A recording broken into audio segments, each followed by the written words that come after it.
America में association of greater Houston की इंतखाबी मुहिम दंगल में तब्दील हो गई। मुहिम के दौरान पाकिस्तानी लड़ पड़े, एक दूसरे के गिरेबान पकड़ लिए और गालियां दी। तफसीलात ह्यूस्टन से ब्यूरो चीफ आमिर अहमद खान की इस रिपोर्ट में।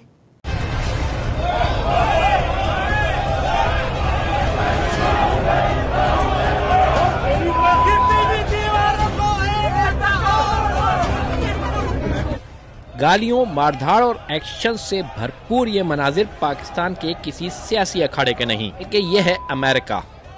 जी हाँ, बिल्कुल अमेरिका, जहाँ Pakistan association of greater Houston की इलेक्शन मुहिम में हिस्सा लेने वाले पाकिस्तानी कम्युनिटी के दोनों ग्रुप्स इलेक्शन के दिन से पहले ही आपस में गुत्तम गुत्ता हो गए। गिरबान पकड़ते, एक दूसरे को गालियां देते, ललकारते और मारते हुए इन पढ़े लिखे पाकिस्तानियों ने दियारे गैर में ना तो अपनी इज्जत का पास रखा और ना ही अपने वतन पाकिस्तान की इज्जत का।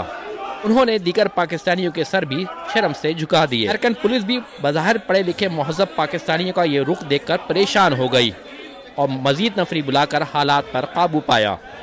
Aamir Ahmed Khan, Houston, Texas, America.